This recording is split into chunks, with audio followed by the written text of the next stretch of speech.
News Talk is online. News Talk Online is a production of paltalk.com, the largest multimedia interactive program on the internet with more than 4 million unique users on demand on iTunes and YouTube and Blip TV, and on my blog, GaryBaumgarten.com, where you're encouraged to post your comments, whether you agree with yours truly or not. No retribution. And thanks to our good friends at CRN Digital Talk Radio, we're syndicated to an additional 12 million households. I am your host, Gary Baumgarten. I welcome you to the show, and I encourage you, as I always do, to go to the Pal Talk News Network website, which resides at reportergary.com. That's reportergary.com for stories that you may or may not see, hear, or read in the mainstream media. Victoria, the fact that Robert Gibbs can finally no longer have to duck the missiles being fired at him, the verbal missiles of the reporters in the White House press corps, because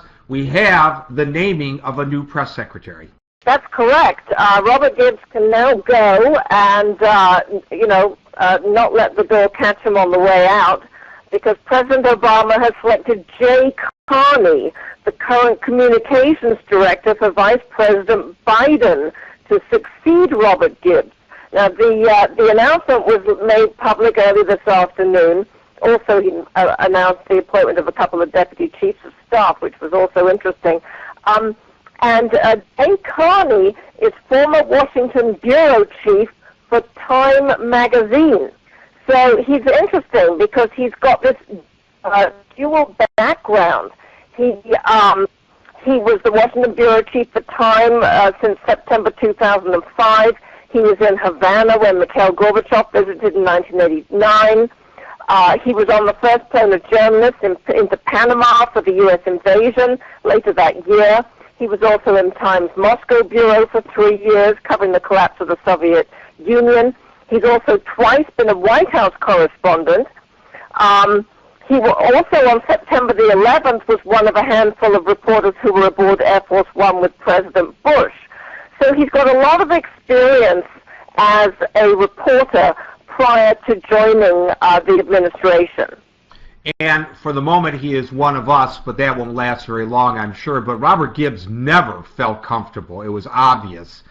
Tried to speak on behalf of the administration, even as late as today, when he should be relaxed now because he doesn't have to worry about it in the future. It was Abba, Abba, Abba, Abba, Abba. He just, never came across as comfortable in the position, at least not during the daily briefings. I want to switch to another subject because we got to you a little bit late, Victoria Jones, and we thank you for jumping in at no notice with us because of my mistake.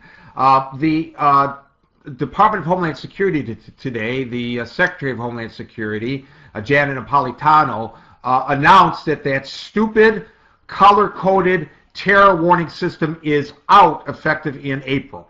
Yes, that's right, and they're going to be going to a very different kind of warning system, one that actually is going to make a lot more sense.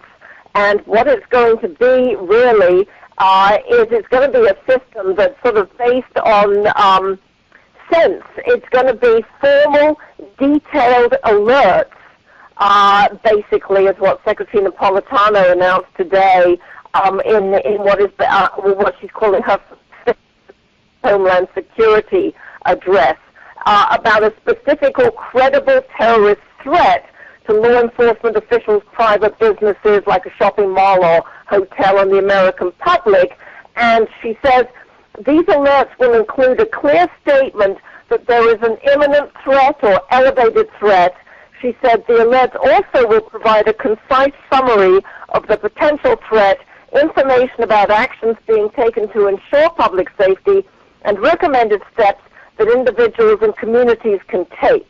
Of course, all that sounds great, except they had to come up with a new name and a new acronym for it, and, why not just say what it is? It's the Terror Alert System, for goodness sakes. Victoria Jones, thanks for stepping in. Thanks a lot, Victoria. Victoria Jones from the Talk Radio News Service in Washington, D.C. She didn't even know she was going to be on the show today, and look what a great job she did.